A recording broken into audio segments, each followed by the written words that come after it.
तो दोस्तों आज हम फिर लेकर आए हैं आपके लिए देश और दुनिया की सभी ताज़ा और बड़ी खबरें। आज की सबसे पहली और बड़ी खबर में आपको बताएंगे, मतदान से पहले ममता ने कार्यकर्ताओं को किया अलर्ट, कहा वोटिंग वाले दिन ईवीएम गड़बड़ कर सकती है बीजेपी। वहीं अगली बड़ी खबर में आपको बताएंगे, पंजाब के सीएम अमरिंदर सिंह बोले ईवीएम की जगह मतपत्र से कराए जाए चुनाव। इसी के साथ अगली बड़ी खबर में आपको बताएंगे, संजय सिंह ने केंद्र को घेरा, कहा केजरीवाल की लोकप्रियता से घबराई सरकार, बिल के खिलाफ यूपी में करेंगे प्रदर्शन। इसी के साथ अगली बड़ी खबर में आपको बताएंगे, जयंत चौधरी का बीजेपी पर हमला, कहा किसानों को उद्योगपतियों का गुलाम बनाना चाहती है सरकार। इसी के साथ अगली बड़ी खबर में आपको बताएंगे, कैप्टन सिद्धू के बीच कोल्ड वार खत्म, जल्द संभालेंगे अहम जिम्मेदारी। एक और बड़ी अपडेट, पश्चिम बंगाल की सीएम ममता बनर्जी ने कहा चुनाव में नकदी लाते हैं भाजपा नेता, संकट के वक्त गायब। इसी के साथ अगली बड़ी खबर में आपको बताएंगे, एक मत होकर बोले किसान, वोट मांगने आए भाजपा नेता तो उन्हें गांव से खदेड़ दे। इसी के साथ अगली बड़ी खबर में आपको बताएंगे, भाजपा सरकार के 4 साल पूरे होने पर मनाया गया काला दिवस। एक और बड़ी अपडेट, नीतीश के एक फैसले से संकट में एनडीए, मांझी सहनी थाम लेंगे आरजेडी का हाथ। वहीं अगली बड़ी खबर में आपको बताएंगे, नंदग्राम में ममता और शुवेंदु अधिकारी के बीच कड़ा मुकाबला। एक और बड़ी अपडेट, अखिलेश यादव का बीजेपी की योगी सरकार पर हमला, बोले 4 साल अंधेर नगरी के चौपट राज जैसा। तो चलिए देख लेते हैं आज की पहली बड़ी खबर। मतदान से पहले ममता ने कार्यकर्ताओं को किया अलर्ट, कहा वोटिंग वाले दिन ईवीएम गड़बड़ कर सकती है बीजेपी। दरअसल दोस्तों, पश्चिम बंगाल विधानसभा चुनाव 2021 के पहले चरण के मतदान में कुछ ही समय बचा है। ऐसे में बंगाल की मुख्यमंत्री और तृणमूल कांग्रेस सुप्रीमो ममता बनर्जी ने गुरुवार को पार्टी के युवा कार्यकर्ताओं को मतदान वाले दिन मतदान केंद्र पर सतर्क रहने के लिए कहा है। उन्होंने दावा किया है कि बीजेपी इलेक्ट्रॉनिक वोटिंग मशीन में धांधली कर वोटों में हेरफेर कर सकती है। दोस्तों बता दें, खड़गापुर में एक सार्वजनिक सभा में ममता बनर्जी ने कहा है कि बीजेपी ईवीएम मशीन में गड़बड़ी कर सकती है।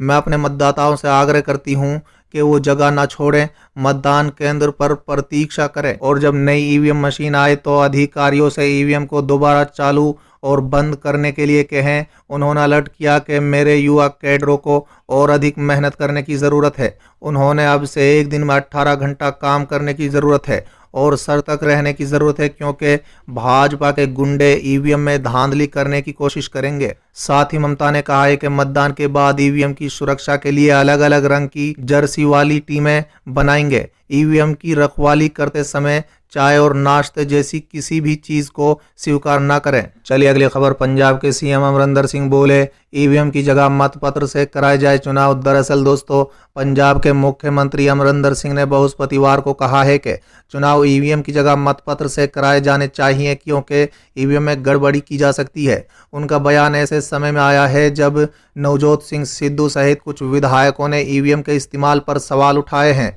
और कहा है कि चुनाव मतपत्र के जरिए कराए जाने चाहिए। मुख्यमंत्री ने अपनी सरकार के 4 साल पूरे होने पर एक संवाददाता सम्मेलन में एक सवाल के जवाब में कहा है कि हमें वापस मतपत्र पर जाना चाहिए और मैं पूरी तरह इसके समर्थन में हूं।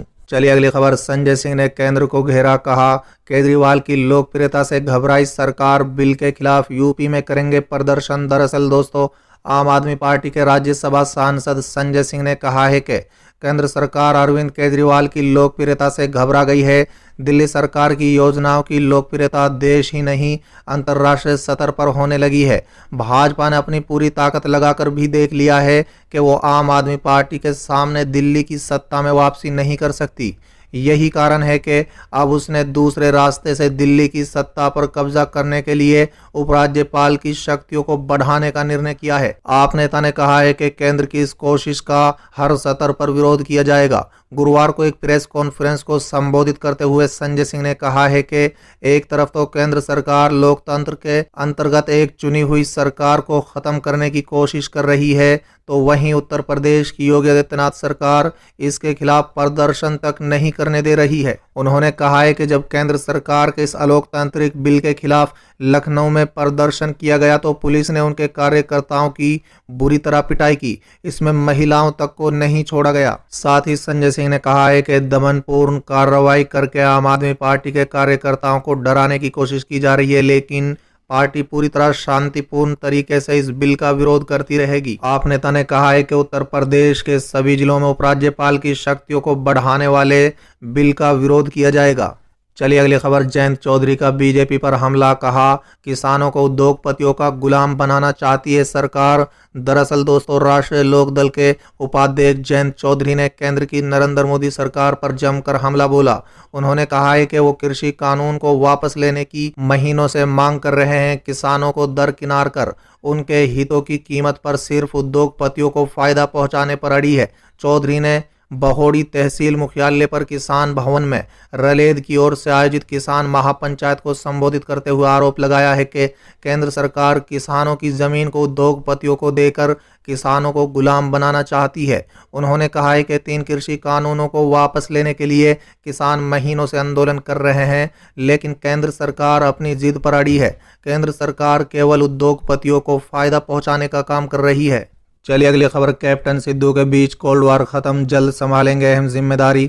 दरअसल दोस्तों, मुख्यमंत्री कैप्टन अमरिंदर सिंह और पूर्व मंत्री नवजोत सिंह सिद्धू के बीच बुधवार को हुई मुलाकात काफी गर्मजोशी वाली रही।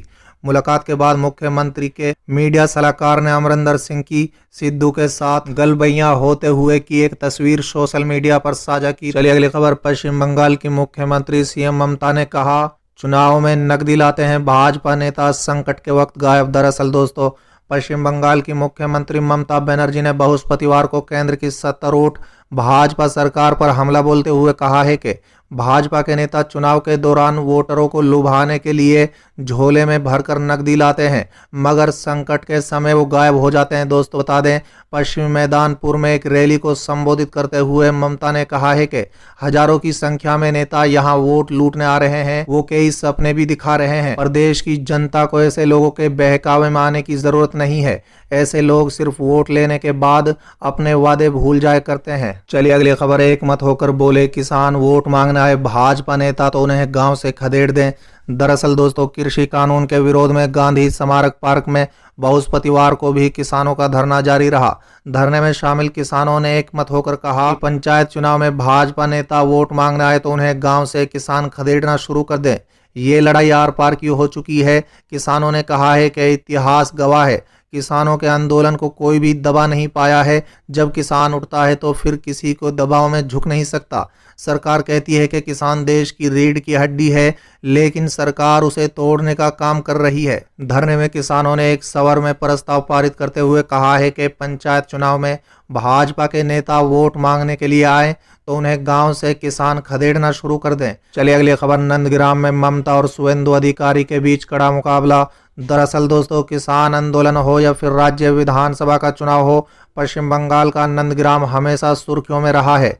जहां नंदग्राम से आगामी विधानसभा चुनाव में मुख्यमंत्री ममता बनर्जी और कभी उनके दाएं हाथ रहे शुवेंदु अधिकारी के बीच कांटे की टक्कर होने के आसार हैं। दोस्तों बता दें, अधिकारी हाल ही में तृणमूल कांग्रेस छोड़कर भारतीय जनता पार्टी में शामिल हुए हैं। बनर्जी ने उस समय सभी को हैरत में डाल दिया जब उन्होंने नंदग्राम विधानसभा सीट से चुनाव लड़ने का ऐलान किया। इस सीट से तृणमूल से भारतीय जनता पार्टी में शामिल हुए कद्दावर नेता अधिकारी चुनावी मैदान में उतरे हैं। वाम मोर्चा नेता गठबंधन ने इस सीट से मार्क्सवादी कम्युनिस्ट पार्टी से मीनाक्षी मुखर्जी को चुनावी मैदान में उतारा है। मुखर्जी पश्चिम बंगाल में democratic youth federation of India इकाई की अध्यक्ष हैं। चलिए अगली खबर, अखिलेश यादव का बीजेपी की योगी सरकार पर हमला, बोले 4 साल अंधेर नगरी के चौपट राज्य से। दरअसल दोस्तों, समाजवादी पार्टी के राष्ट्रीय अध्यक्ष और पूर्व मुख्यमंत्री अखिलेश यादव ने लिखित बयान में कहा है कि भाजपा की अंधेर नगरी के 4 साल चौपट राज के रहे हैं। सरकार हर मोर्चे पर पूरी तरह विफल रही है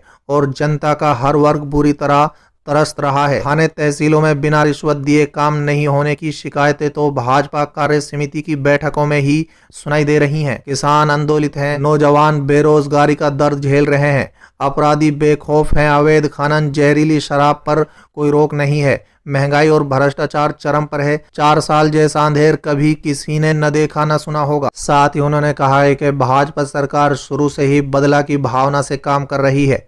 जौहर विश्वविद्यालय जैसे उच्चतरीय शिक्षा संस्थान को उजाड़ने के साथ संस्थापक सांसद मोहम्मद आजम खान पर भी तमाम मुकदमे लगा दिए गए हैं।